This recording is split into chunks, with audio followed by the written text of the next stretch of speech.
everyone, welcome to another Rick's Picks. Today I'm going to be doing my review of the Hasbro exclusive Dungeons and Dragons Vengeance and Dungeon Master set. Okay, so what I'm going to be doing is I'm going to look at them in box, and then I'm going to look at the figures and their accessories, and then I'm going to give you my thoughts on them. Now, one thing I do want to warn any collectors of this set is be careful of joints.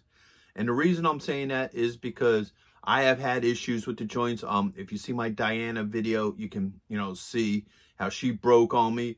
Other reviewers have been having problems with joints breaking on these figures, and even other collectors. Now, the thing that some collectors suggest, and I think this is a good idea, if you feel any hesitation on the joints of these figures, soak it in hot water, let that soften up the plastic, and it makes it so you can move these joints and hopefully not break them. But the joints are very fragile on these figures. And I hope this is something that Hasbro fixes, because I would really love to see, a second wave, where you have Sheila, you have Eric, and Presto, because I would love to have, all of them, the set complete. So with all that being said, without any further ado, let's get to the review.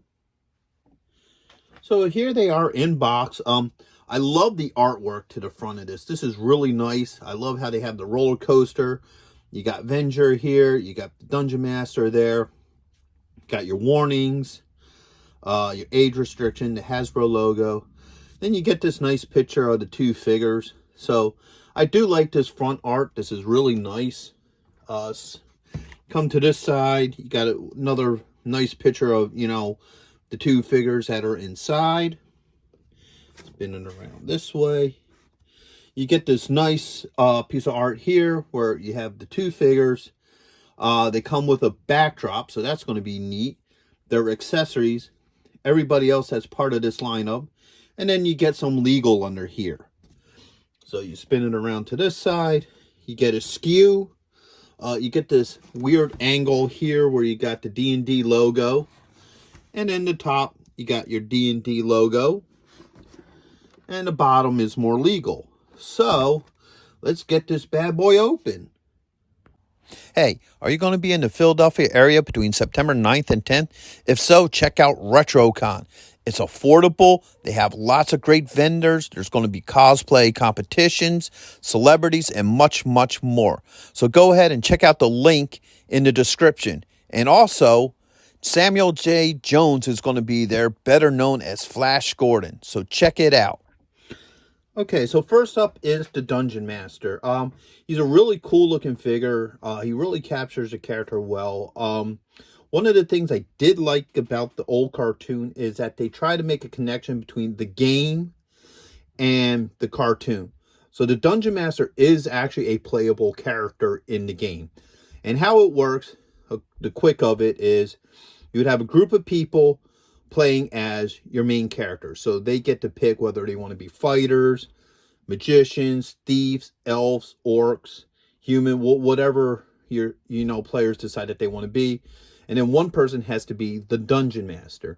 And the job of the Dungeon Master was, 1, to make up the quests, 2, play all non-playable characters, and 3, enforce the rules to make sure that the game is being played fair and fun. Now, with a good Dungeon Master, they would know when to bend the rules or when to enforce it to make the game a lot more fun.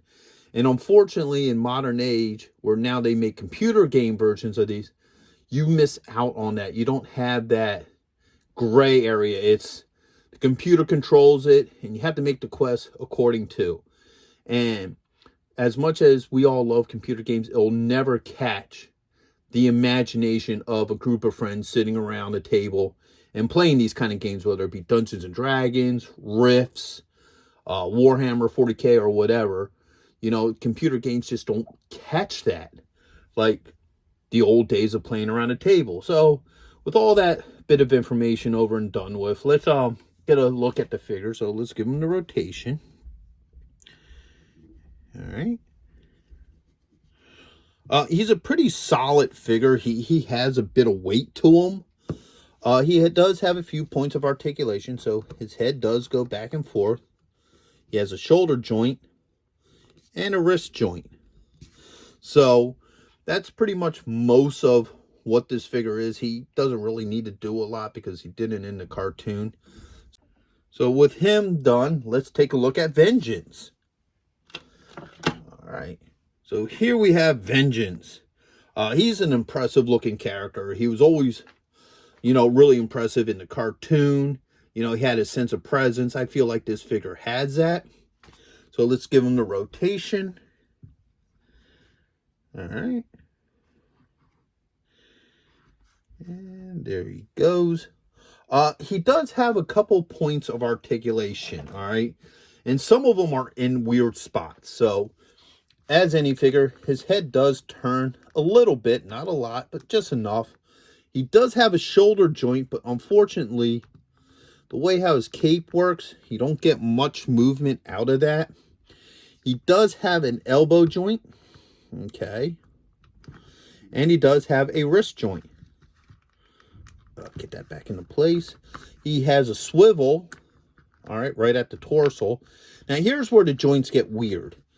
All right, open up his cape, and as you look, you can see he has a knee joint and a swivel up here at the top and an ankle joint. Now, the reason why I feel those are weird spots for joints is because of how his cape is designed, that you can't move those joints. There's no point in it. It just doesn't work. And the other odd thing too is his feet come in this downward position. So when you get the figure, they're facing forward, and it kind of makes him a little awkward standing. So what I wound up doing is I just spin him out just a little bit, and it makes him stand a lot better. I wouldn't mess with those, ankle joints that much, unless if you really want to. Let me see if I can really show you this. If you look at them, they're a really weird joint. I don't like how they set. And with these figures already being known for breaking, my thought is if you don't have to move it, don't move it. So with that being said, let's look at the accessories that they come with. So first off, he comes with his wings. All right. And what they do is they just sit right here. All right.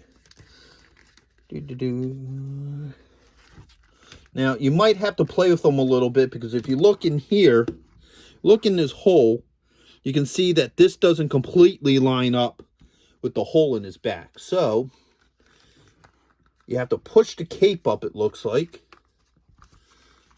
to get that in there. All right, and that's a long... Now, one thing I'm going to tell you, and I say this in all my videos, don't ever force anything. Like, I'm just applying a little bit of pressure, and they eventually go in. All right, so now he has his iconic wings. These are really hard plastic, so I wouldn't mess with them too much, to be honest with you. And then he has his hand blasts for both hands. All right. And I'm going to live a little dangerously today, and I'm going to pull them both off, see how well they work. All right. That hand came off. And this one. Oop, it's this one. All right. So that just works into there. So now you have that blast. And all right, let's try pulling this one off. And you have that hand blast as well. There we go. Okay. So, as you can see, he does have the blasts. All right. They fit in there very well. So, that's pretty good. They also come, just like the other figures, with dice. So you get this humongous D20. I don't know why they made the D20 so big, but you do get this, and you get a D10. All right. So you get these two dice that comes with them. And once again, I like that because of the fact that it gives a connection to the actual game. So I think that was cool that each of the figures come with a dice. And like I said earlier on in the video, I really hope that they fix the issues that they have with these, because I would love to see a wave 2 with the rest of the characters from the cartoon. So with all that being said, they're actually decent looking figures. They look really well. They go nicely on your shelf with the other figures that you have. And now this set comes with one other thing. Check this out. It comes with this. And what this is this is a fold out of the whole carnival ride here. So, you know, you have all that. So you can put that, you know, behind them. And now you have this piece. And what's really cool about that is this thing is long enough to where, if you wanted to, and when you display it, you can put all of your figures in front of it. So now you can have him, you know, you can have the Dungeon Master, and then, you know, you can have everybody else around them. And this would be a neat piece to display with all of your D&D figures. I really like this. You know, it gives a little bit of thought to it and is really neat for display purposes. I love this backdrop, you know. So, well, overall, these guys are cool. It was a neat set. If you can still get it because it's a Hasbro exclusive and you're a Dungeons and Dragons fan, I would highly recommend this set right here. Like I said, I didn't have any problems with any joints breaking with these figures. I find some of his joint placement a little odd, but other than that, they're nice figures. So I hope you guys did like this review. If you did, go ahead and hit that subscribe button. It's a small click for you. It means a lot to me in this site. And if you want to see more videos, go ahead and hit that notification bell and leave me some comments in the comments. I always love hearing from you guys. So until the next video, late.